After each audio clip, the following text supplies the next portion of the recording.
Bismillahirrahmanirrahim. Assalamualaikum warahmatullahi ta'ala barakatuh. Alhamdulillah rabbil alamin wassalatu wassalamu ala asyrafil anbiya wal mursalin wa ala alihi wa sahbihi ajma'in. Alhamdulillah, we continue with the chapter 4 of our book on holistic human behavior and laws of learning, and today I'm going to go through a very important concept within the aspects of classical operant conditioning, that is the shaping process.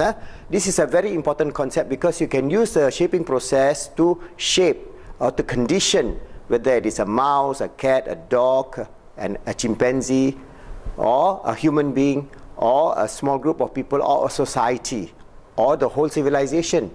So there are many levels of shaping that is taking place. A lot of time we are not even aware, and these are the preview of people who try to brainwash us and make us think in a certain direction. But let's start with the simple aspect of what is shaping within the idea of conditioning. So I'm going to read this little paragraph here about shaping, okay, in our book, chapter 4. Since there are so many link responses which make up the chain, the best way to know which responses to reinforce is to apply another concept called shaping. All conditioning have certain basic characteristics. There is a behavior as occurs before the conditioning, and there is a goal for behavior after conditioning.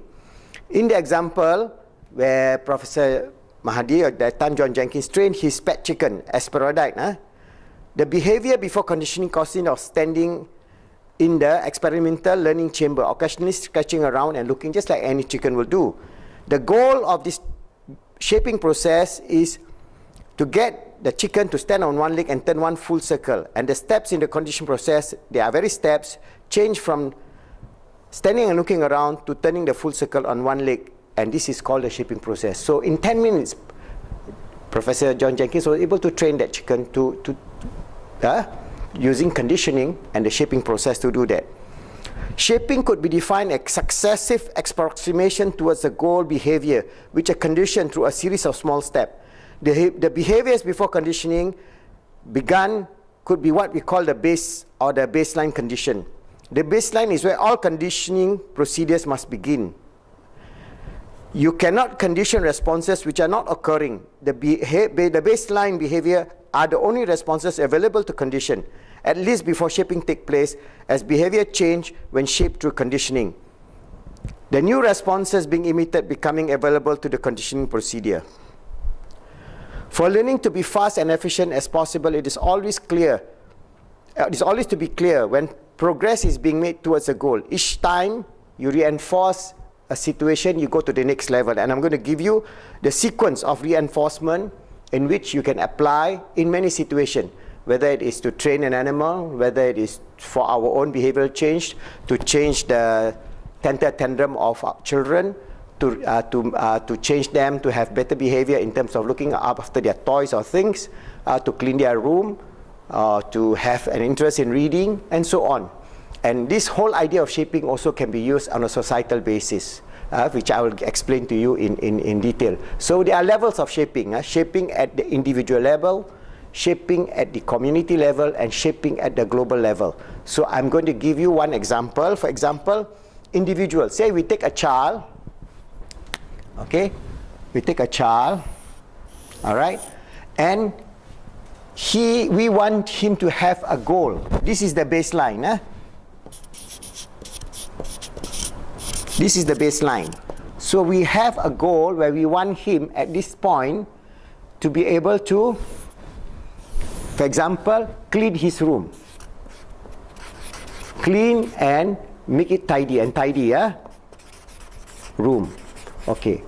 So, for example, this child is called Aiman. So Aiman, our goal is for him, he's 6 years old, and it is time for him to actually make his room clean, tidy, and not messy, after arranging all the things in a proper manner, so that this is a basic discipline every child should have. But how can you do it? You cannot say, well, Aiman, go and clean your room. You will be nagging and cursing and swearing. That is not the way. The way is, baseline, he is untidy. So the first thing you need to do is to gradually increase the level of achieving clean and tidy room. So the first one maybe, okay, you put here, all right. The first step is what is basic? That is, for example, number one is clear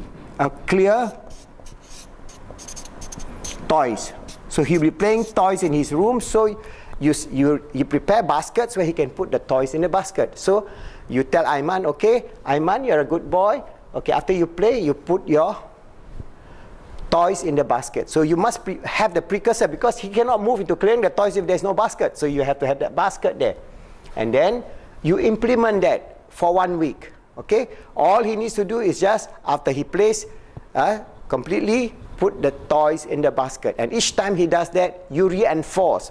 And you can see, you're a good boy, Aiman. You see, you're tidy. You are putting your toys in a basket. All right. So the next step then would be, okay, for him, for example, to hang his clothes. So hang clothes. So you teach, you have hangers, so that those clothes that he does not use, not spill all over the floor, just hanging to the hanger. So second stage, number 2, is hang clothes. So now he has 2 things. He knows that he has to clear the toys, then he has to hang the clothes. And towel, for example, there's a towel rack, put it on a towel rack. So it's a bit tidy already. All right. Then the third step is for him. All right. Number 3 is, for example, for him to clean or tidy the bed. Tidy bed. So his bed sheet and all that, you teach a simple method. It's not too tedious. Just put the pillow nicely, and then pull the blanket and put it nice, or fold the blanket, and then he start doing this. So you can see he's progressing. The baseline, he's untidy. Now he has cleared the toys. He has hang his clothes and towel, and then he tidy the bed. So you can see that he is progressing. Then the 4th step would be for him. Then you arrange. You see that the room is not being swept. So teach him how to sweep. Sweep and clean room. Okay. So this is the 4th step. So each time, 1 week, 1 week, 1 week, 1 week. By the 5th week, then he can make this clean and tidy and beautiful, because Allah loves make the room beautiful. So decorate it, make it nice, make it clean, and so on. So you can see within 5 weeks, through the shaping process,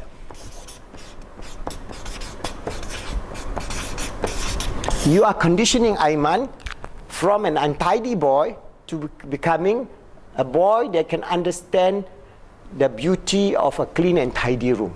All right, it could be 5 weeks, it could be 10 weeks, doesn't matter. The whole idea, each time when you shape, you give that child an encouragement. For example, in the Khalifah method, we always say, you see, you are now becoming a good Khalifah of Allah, and Allah loves people who are clean. It's in the Quran. Allah loves people who are makes things beautiful, makes the world beautiful. So you encourage him, and you always tell him, you're a good boy, you know, and this is a simple thing. So this basic shaping is very important for him, for his success in life. There are a lot of parents who just give it to the maid and do it. So when this child grow up, he doesn't have the basic discipline to survive in the working environment.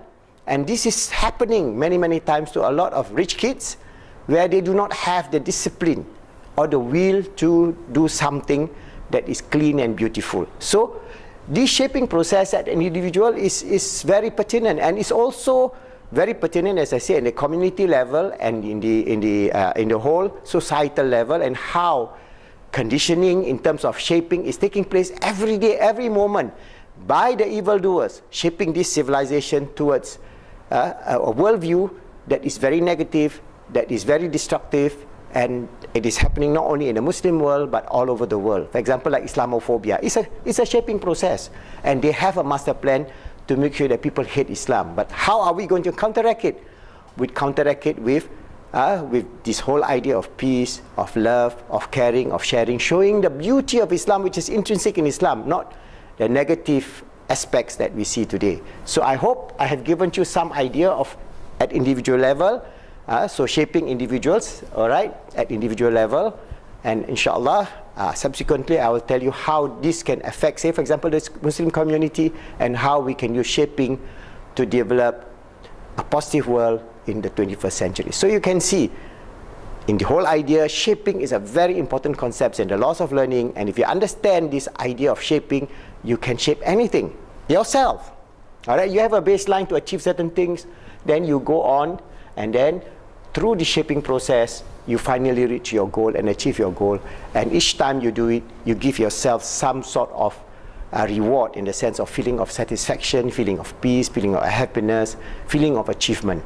So alhamdulillah, I'm shaping myself, for example, to do this video.